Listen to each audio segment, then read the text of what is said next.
आज मैं जो फेज डिस्क्राइब कर रही हूँ, ये डिवाइन फेमिनाइन या डिवाइन मस्कुलाइन का स्ट्रगल फेज नहीं है। आज स्ट्रगल फेज के बारे में नहीं बात करेंगे, आपको पता ही है स्ट्रगल क्या रहता है।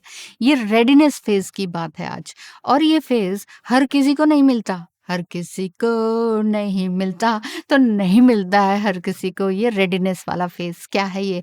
डीएमडीएफ का एफर्ट वाला time period. Yes, divine feminine जो कि क्या कर चुकी होती हैं, बचपन से अपना हुनर, अपना टैलेंट को डेवलप कर चुकी होती हैं, ढेर सारी मेहनत कर चुकी होती हैं, ढेर सारी इंसल्ट झेल चुकी होती हैं, एनवियसनेस झेल चुकी होती हैं, नार्सिसिस्ट को झेल चुकी होती हैं, कार्मिक साइकिल को बार बार रिपीट कर करके दुखी हो चुकी होती हैं।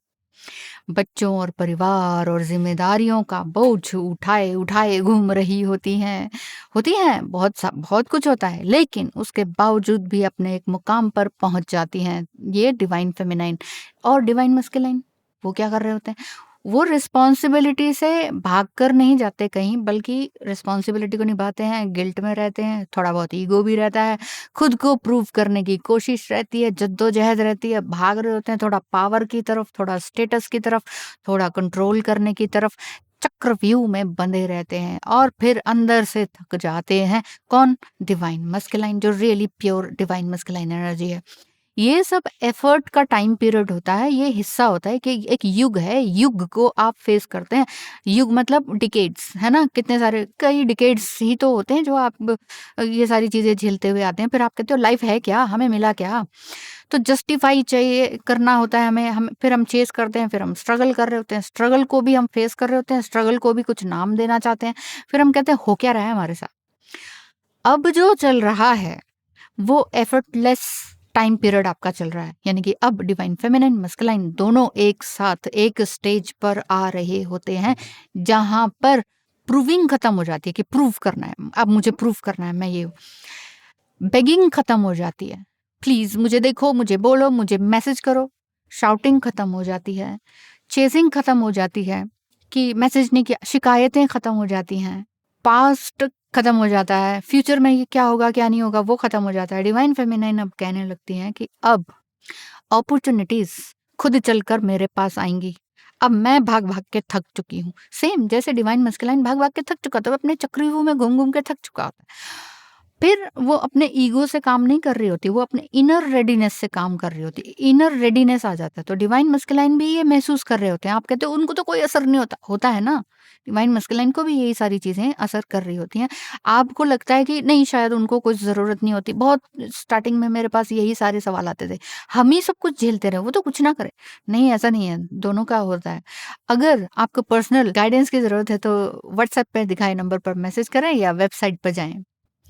नेक्स्ट आ जाता है साइलेंस में प्यार, यानी कि डिवाइन मस्कुलाइन एंड फेमिनाइन की मेच्योरिटी। मेच्योरिटी क्या है? डिवाइन फेमिनाइन का ये कहना हो जाता है कि यस, फर्स्ट टाइम मैं प्यार को साइलेंस में एंजॉय कर रही हूँ। चाहे आपकी पहले लव मैरिज हो चुकी हो, लव मैरिज में होते ही ड्रामा शुरू हो गई हो, तो वो क्या था, वो आपकी थी इनसिक्योर अटैचमेंट, ठीक है, जिसको हम प्यार बोल देते हैं। लेकिन इस स्टेज पर जो रियल लव होता है वो मेच्योर लव होता है। डीएफ अपने लिए जीना शुरू कर देती हैं। इधर डीएम डोमिनेंस के लिए नहीं जीते हैं, फिर वो दोनों एक दूसरे को अप्रिशिएट करने लगते हैं, अप्रिशिएट करते हैं और एक्सपीरियंस करने लगते हैं इस ब्यूटीफुल लव को।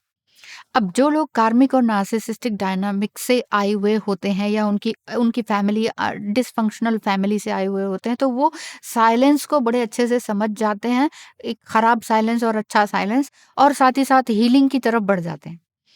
अधिकतर होता है डिवाइन फेमिनाइन के साथ, वो ग्राउंडिंग टेक्निक को जानने लगती हैं, ग्राउंडेड मेडिटेशन में ऑटोमेटिकली चली जाती हैं और बहुत ज़्यादा शांत हो जाती हैं। डिवाइन मस्कुलाइन फिर उनकी इस शांति को देखते हैं, समझते हैं और पूछते हैं, अब मुझे कुछ साबित नहीं करना, ऐसा आपकी पर्सनैलिटी में आ जाता है। अब आप फेमिनाइन है या मस्कुलाइन, तो उस चीज से आ जाता है। तो जो यूनिवर्स है फिर आपको रेडी करता है आगे, ताकि आपके कार्मिक लूप्स ना बंधे। आप लोग ये कहते हैं ना, ये कार्मिक लूप कब खत्म होंगे? एस्ट्रोलॉजी से बता दो, इससे उससे बता दो, उससे यहाँ से बंद होंगे। कार्मिक लूप में आप कब कॉन्शियसली सारे काम कीजिए, कॉन्शियसली अपनी सारी चीज़ों को चूज़ कीजिए। जब तक आपने अपने लिए चूज़ नहीं किया कुछ भी, तब तक आपके कार्मिक लोग आते रहेंगे, आपकी बाउंड्रीज़ को क्रॉस करते ही रहेंगे। तो साइलेंस से स्ट्रेंथ की तरफ आप बढ़ते हैं। स्मीयर कैंपेन आपने देखे, र्यूमर्स आपने देखे हैं, मिसअंडरस्टैंडिंग्स आपने देखी हैं रिलेशनशिप में, और फिर भी अगर आप रिएक्शन नहीं देते हैं तो ये वीकनेस नहीं है, ये एक इनर अथॉरिटी है। ठीक है, जो बोलना है बोलो, मुझे कोई जस्टिफिकेशन नहीं चाहिए। आप सही, हम गलत, आपको जो लगता है वो लगे, उसमें क्या है? तो आप अपनी अपने कोर्ट में हैं, आप अपनी एनर्जी में हैं। आप अपनी एनर्जी ड्रामाज में वेस्ट नहीं करते। Just like a queen, queen अपना ताज पहनती है और कहती है I don't believe in this drama. तो फिर आपके सवाल आ जाते हैं, फिर यूनियन कब होगा, कैसे होगा, अब आगे आगे क्या होगा अगर आगे हम अपनी क्वीन लाइक पर्सनालिटी में। तो देखिए, धीरे धीरे ये वाले जो क्वेश्चंस होते हैं वो भी धीरे धीरे डिसॉल्व हो जाते हैं, और प्यार, creativity, compassion to yourself and to others, ये सब शुरू हो जाता है, और आप अपने पुराने टाइम में नहीं जाते हैं। ये ही डिवाइन फेमिनाइन एंड मस्कुलाइन का नॉन अटैचमेंट वाला स्टेज हो जाता है। इसी को तो मैं कह रही हूँ कि अब ये डराने वाला स्टेज आपका है नहीं, ये फॉरगिवनेस वाला स्टेज है। फॉरगिवनेस विदाउट एमनेशिया, यानी कि माफी होती है, ठीक है, माफ कर दो सबको, कार्मिक एंड नार्सिसिस्ट को, लेकिन अपनी सेल्फ रिस्पेक्ट के साथ। सेल्फ रिस्पेक्ट को नहीं खोना। ना डीएफ अपनी सेल्फ रिस्पेक्ट खोती है, ना डीएम अपनी अवेयरनेस को खोता है। डीएम भी समझ जाता है कि भाई हाँ, वो भी एक इंटीग्रेशन में है, वो भी एक अपनी प्रोसेस में है, वो भी अपनी एक सेल्फ रिस्पेक्ट में है, और उसकी सेल्फ रिस्पेक्ट की रिस्पेक्ट करना it's my duty, it's my responsibility. तो ये जो अराइवल ऑफ रेडीनेस है डिवाइन फेमिनाइन एंड मस्कुलाइन का, तो ये जब आपका चल रहा है तो इसमें आपका इनर वर्क बहुत अच्छे से यानी कि हो चुका है। इनर वर्क एक एक कंटेंट क्रिएशन की तरफ आप चले जाते हैं, आप एक शिफ्टिंग की तरफ चले जाते हो, आप एक सॉलिट्यूड की तरफ चले जाते हो। अब आप कहोगे सॉलिट्यूड में तो हम मैडम बचपन से ही हैं, कोई तो है ही नहीं हमारा फ्रेंड, ना कोई। पहले आप ये सोचते थे फ्रेंड बन जाए कोई, तो इस वजह से हो सकता है रिसेंटली भी आपने सोचा हो कि कोई तो फ्रेंड बने, किसी तरह से फ्रेंड बना लेते हैं, चलो सोशल मीडिया में भी, लेकिन नहीं बनते हैं। जो बहुत ही रेयर यूनिक पर्सनालिटी या चोजन वन होते हैं, उनके फ्रेंड्स नहीं बनते हैं, क्योंकि उनको यूनिवर्स ने चुना हुआ होता है अपने कार्मिक बंधनों को खत्म करने के लिए, कार्मिक लूप एंड साइकिल से बाहर निकलने के लिए, अपने डीएनए को हील करने के लिए। और अगर आप फीमेल हैं, मैरिड हैं, तो मायके का और ससुराल का सारा डीएनए आप ही ने हील करना है। This is called union consciousness. Union consciousness की स्टेज पर जब आप आ जाते हैं तो मैनिफेस्टेशन भी वर्ड आपके लिए बहुत छोटा हो जाता है। आप मैनिफेस्ट क्या करते हैं? आप तो जस्ट सोचते ही हैं कि वो वहां पर वो सारी चीजें मिलनी शुरू हो जाती हैं। होता है कि नहीं ऐसा? ऐसा होता है, ऐसे मौके आपको बहुत बार मिलते हैं, इसीलिए कई बार आप कुछ गलत भी बोलते हैं तो वो भी पूरा हो जाता है, और बहुत लोग ये भी कह सकते हैं तुम्हारी ज़ुबान काली है, तो मत सोचिए कुछ भी गलत, बुरा, और अपने लिए तो बिल्कुल ही नहीं, क्योंकि ये डिवाइन यूनियन कॉन्शियसनेस आपकी आपके जो डिवाइन मस्कुलाइन एनर्जी है उनको भी इफ़ेक्ट करेगी, इसीलिए आपको मिरर नंबर्स बहुत ज़्यादा दिखते होंगे। दिखते हैं कि नहीं? तो यहाँ पर आपका नर्वस सिस्टम हीलिंग हो जाता है और आप कहते हो I am ready to receive divine blessing in every aspect of my life. कहते हैं कि नहीं? अगर आप ऐसा कह रहे हैं तो लिख डालिए इसी को, या फिर अफर्मेशंस यूनिवर्स के लिए नहीं होती है कि हमें ये दे दो वो दे दो। ये डीएमडीएफ के नर्वस सिस्टम का एक रिलीफ होता है कि yes I am ready to receive everything in my life. Finally मैं बता दूं इस वीडियो के माध्यम से कि अब अगर आप थोड़ा सा भी डिले कर रहे हो तो अपने आप को थोड़ा सा पनिशमेंट दे दीजिए, बट प्रूफ मत कीजिए कि मुझे ये करना है ये करना है। इजी वे में रहिए। थोड़ी पनिशमेंट का मतलब जो इंटरेस्टेड चीज़ है या घूमना है या खाना है उसको थोड़ा सा रोक दीजिए और अपने इनर वर्क पर आ जाइए फिर से। नेचुरली सारी चीज़ें अपने आप घटित होने लगेंगी या फिक्स होने लगेंगी। आपको कुछ स्ट्रगल करने की ज़रूरत नहीं है। स्ट्रगल का कोटा आपका कंप्लीट हो चुका है। अगर आप इस स्टेज को समझ पा रहे हैं तो रेडीनेस वाली स्टेज। अगर रेडीनेस में नहीं है तो आपको यही आपके ढेर सारे क्वेश्चंस होंगे। डीएमडीएफ का विजडम नो इफ बट किंतु परंतु वाला होता है। ये लाइन क्लोजर का साइन है कि ठीक है, जो भी आपके क्लैरिटी आपके जीवन में आ चुकी है ना, अब वो पूरी तरह से आ चुकी है। अब आप पीछे नहीं जाएंगे।